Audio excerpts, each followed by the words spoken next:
Marcus, you've been describing the power of stories, how they can influence culture, how they can resonate with individuals.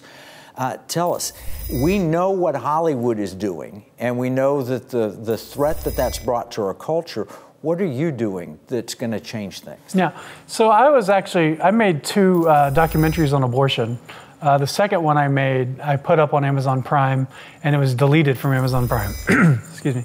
And it was deleted and removed, and we had a big billboard up in Phoenix that had the name of the movie. It was called Babies Are Still Murdered Here, and everybody was going to Amazon Prime to watch it, and then Amazon just went and just nipped it. And I was like, this is a problem, right? Because my movie was too edgy for the Christian crowd. It was pretty standard abortion film. It wasn't necessarily a happy-go-lucky sort of thing. And then it was it wasn't going to go on Netflix, an anti-abortion movie. So I thought, we need a platform as conservatives, as Christians, that can tell stories that aren't allowed to be told anywhere else. Now, you work for PureFlix, right? Well, I work for an ad agency that yeah. Is PureFlix that platform?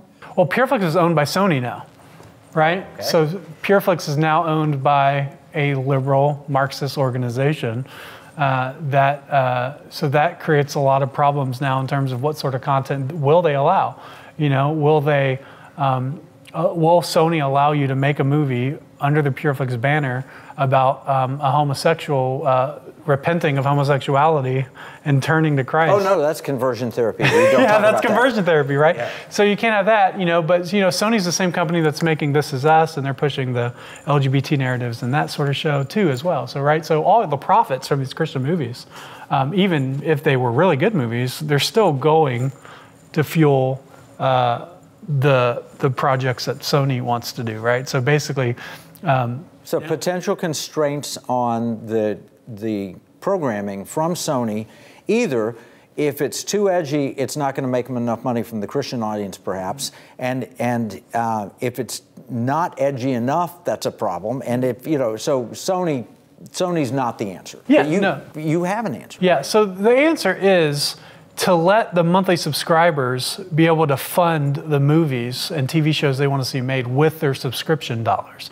So instead of the executives in Hollywood making those decisions, we're passing that down, and we're giving the subscribers an allotment of their monthly subscription to be able to fund movies and TV shows. And when they reach, some movies are already done, and then they reach 100%, you can stream them immediately as soon as the funding goals are reached, and then others will go into production as soon as their funding goal is reached. Well, it seems like, The Chosen started a model like that, but it was for their one series. You're talking about doing it much more broadly than that. Yeah, much more broadly. So, and with our platform, no one's investing in the content. You're as a monthly subscriber, you're paying to be able to watch the content. That's right. What you do. And so, but the difference is, everything is crowdfunding at some level, right? Like it's basic economics, right? So Netflix takes a percentage of all the monthly subscribers, and then they fund their movies and TV shows that they want to spend. But they determine. They determine it. So we're just saying, they take our dollars and they determine. You know what this reminds me of? We cover it all the time.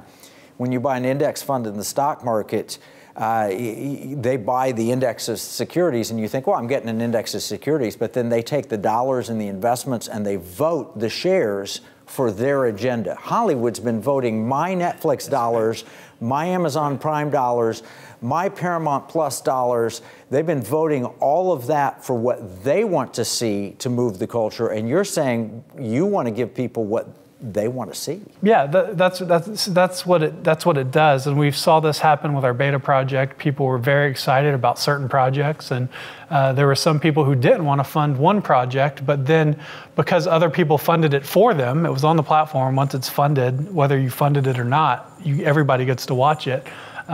They watched it and really liked it and started funding additional episodes. It's a really creative idea. Yeah. You're putting the power back to the people, which is what the internet was supposed to do. Right. Right? And now you're doing it.